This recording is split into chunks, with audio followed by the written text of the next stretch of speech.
What I couldn't get out of my skull was the thought of their rough, grimy hands all over my clean sneaks. What I couldn't get out of my heart was this joy-grabbing stone I felt there. Partly because of these two thugs trailing me now, but more because I knew Jermaine wouldn't be here to protect my neck this time. He would never, ever be coming home. My daddy, Benny Rockpaw, had bought me these sneakers when I turned 12 over the summer. I wasn't about to let two older boys strolling down 125th Street snatch them off me. Besides me being humiliated by it, my mother would whoop my butt if she knew I had let some dude swipe my shoes. And then, when he found out, Daddy Rockpaw would drive over and whoop me again. I flipped up the collar of my blue parka and continued down 125th Street, but rushed my step a little bit more. I heard the two boys following me quicken their pace. Their footsteps behind me crunched on the ice that much faster. My heart was beating faster too. The streets around me were cheery though. Harlem's Main Street was laid out tonight with bright lights and Christmas tunes played constant on loudspeakers. I guess to put you more in the Christmas spirit. But for me, there was nothing, and I mean nothing, that would ever make me feel Christmassy again. I was through with it. Done. Done with all of the Christmas music, wreaths, ornaments, and happy holiday shoppers. I had decided weeks ago that I would never be happy again. Because it wasn't fair. It wasn't fair to get robbed of somebody I thought would be there for the rest of my life. Someone who was supposed to spend this Christmas with me, plus lots more Christmases. It also wasn't fair that I couldn't even walk down 125th Street without being harassed. Rushing along down the sidewalk, I glanced up at all the men who were passing. All of them older and most of them black like me. I was the youngest one out here and one of the few who felt scared to walk down this street. For us young brothers, taking a stroll down here, even on Christmas Eve, was not relaxing at all. I felt like I had put my life on the line, straight up. All of these old dudes lived in a different world from me. I crossed the street and dipped into a gift shop on the corner. Grinning wide smiles, my two buddies waited for me outside. One of them sitting down on a fire hydrant and wiggling his fingers at me like I was a little infant in a stroller. I sucked my teeth and turned toward the sales clerk. "Happy holidays, my young man," the clerk said. "Help you find something?" For a minute, his eyes peeped outside at the two boys waiting. He frowned at them. I watched them leave and sighed with relief. The clerk cocked his bald head to one side.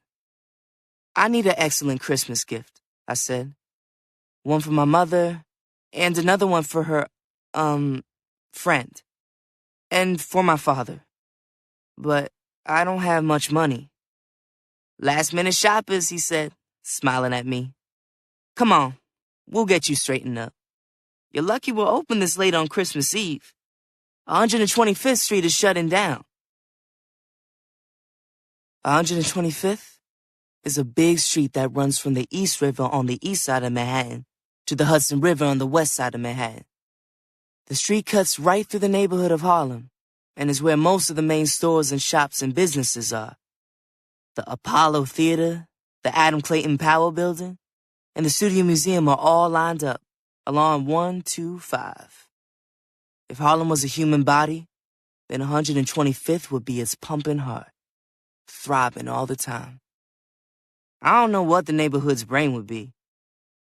As I flew back toward home, I suddenly realized how heavy the gifts were that I had just bought in that shop. Ma and Yvonne would both be happy, I hoped. And Daddy with his gift, too. But the bag handle cut into my fingers, and just as I switched the plastic shopping bag to my other hand, I saw them. Across the wide, blacktop, slushy street, those two older boys had caught sight of me again. I started to step even faster down 125th Street, towards St. Nick, hoping I could make it to the border before they could catch me. Where I live, it's all about borders, and territories, and crews. When you're a little kid in Harlem, you can pretty much go anywhere and do anything as long as you're careful. But when you start to get old, About my age, 12, things start to change. You can't go everywhere. You gotta stop worrying about crews. Crews are like cliques.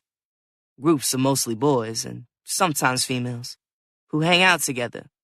Mostly for fun, but for protection too. And each crew got its territory in their neighborhood. And if you ain't from that hood, or a member of that set, you need to stay out. When I was young, I used to have a friend over on East 127th Street. His name was Cody. We used to play box ball and dodgeball on East 127th all the time, even though I lived on the west side. Nowadays, when I see Cody and he's with his crew, we don't talk at all. He just glares at me like I'm about to get jumped. He does it because we live in different places and we're old now. That's how crews work. So tonight, when I finally turned off 125th and onto 8th Ave, the boys following me had to stop right there. There wasn't no real roadblock set up for them. If they had really wanted to, they could have kept on following me, right up the block and straight into St. Nick Projects. But if they'd done that, somebody would have jumped them boys. Or worse. "Yo, what up, Lolly?" Concrete said to me when I walked up the path into St. Nick. We slapped hands. "Lolly Rockpaw," he said again. "Hey, Crete," I said to him. "How Day?" "He fine," Concrete said. "Thanks for asking. How your mom's?" "She fine," I said. "Merry Christmas." "Yo, man, I don't celebrate White Jesus Day no more," he shouted. "This is the holiday of the oppressor." Concrete, about 30, was 10 years older than what Jermaine would have been. Creep was what we called him. I didn't even know what his real name was.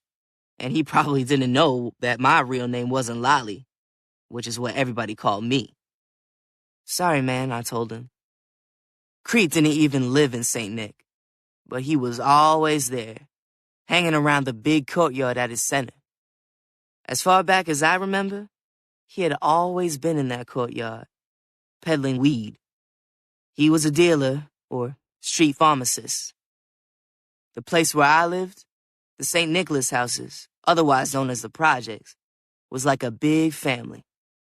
Just like in a real family, you got some relatives you're cool with and others you can't stand, or who act up all the time. St. Nick houses was just like that. It was home. I got to my building where I lived with my mom's, walked in through the broken door, and took the steps because our elevator was jacked up too. The city didn't never fix nothing. 7 flights of stairs. About half the way up, the stairwell got all dark. The lights on this floor had burnt out, meaning I had to be careful climbing stairs in the gloominess. Being in the dark forced my brain to concentrate more on the smell, which was mostly laid over pee. You got used to it though, the pee smell. Just then, I raised one foot up and hit something. Something big and lumpy. The big lump jumped and clubbed my leg. I stumbled back and almost tripped down the stairs until I realized the big lump was Moses, who was an old drunk man.